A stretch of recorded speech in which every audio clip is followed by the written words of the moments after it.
अरे कल्पना तो करके देखो, भारत के शासन की 14 साल तक भारत का शासन पादुकाओं ने चलाया है, खड़ाऊओं ने।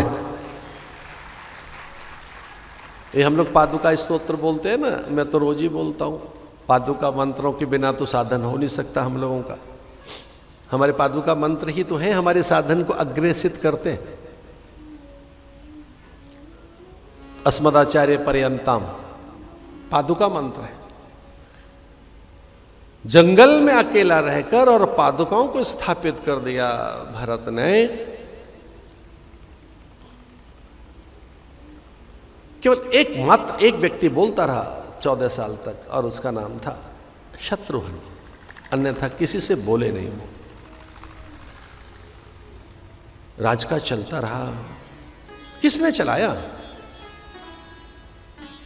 शत्रुघ्न लगे रहे, एक उमंग लेकर, तरंग लेकर। और उस पर कभी जरूर चर्चा करेंगे, समय मिला तो, कि अयोध्या का वो 14 वर्षों में शासन कैसे चला कि 13 गुना वृद्धि हुई।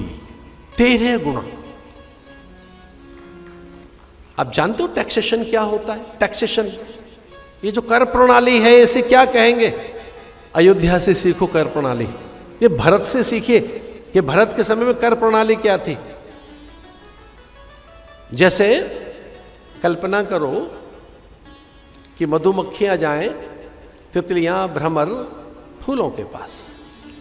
तो फूलों को तो पता भी नहीं है कब मधुमक्खी आई, कब तितली आई, कब भ्रमर आए, और मधुमक्खी कब उसमें से मधु लेकर चली गई। तो न तो उसका पराग खंडित है, न वो उच्छिष्ट है, न अपूर्ण है, और न ठगा हुआ छला हुआ अनुभव करता। मैं फूल को कहां अनुभव होता है कि मैं ठगा गया, छला गया, मैं अपूर्ण हूं, अथवा तो मैं अधूरा हूं, अथवा तो मुझ में से कुछ अपहृत हो गया, अथवा मेरा कुछ निकाल लिया गया। फूल को तो पता भी नहीं है। लेकिन हाँ, मधुमक्खी आती हैं चुपके से, किस कौशल के साथ मधु लेके चली जाती हैं फूलों से। तितलियां कैसे पराग लेके चली जाती हैं फूलों से। वैसे ही राजा को चाहिए कि प्रजा से इस ढंग से कर ले कि प्रजा को पता न लगे। इस तरह से पराग ले, वो इस तरह से चुपके से ले ले। भैया हम तो बड़े भाग्यशाली हैं, सच मानिए, हमारे पुण्य ही हम भारतवासियों के कि हमें ऐसा शासक मिला है कि पूरा देश अपना सब कुछ उसे सौंपने को तैयार है। एक बार मांग कर तो देखें। कभी कहता है दिए जलाओ, हम दिए जलाने बैठ जाते। कभी कहता है घंटियां बजाओ, भैया घंटी बजा लेते।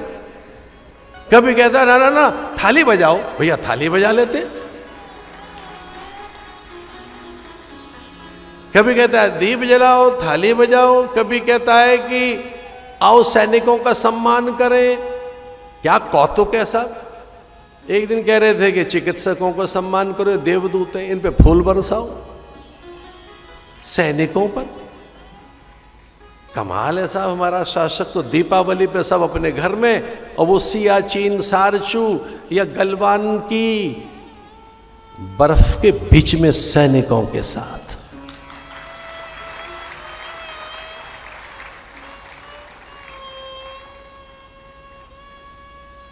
क्षमा कर देना, मां का संस्कार अभी आग ठंडी नहीं हुई। दोपहर में श्रीमान जी कार्यक्रम में बैठे हुए थे, देश के कार्यक्रम में। हमको बड़े विद्वान का फोन आया।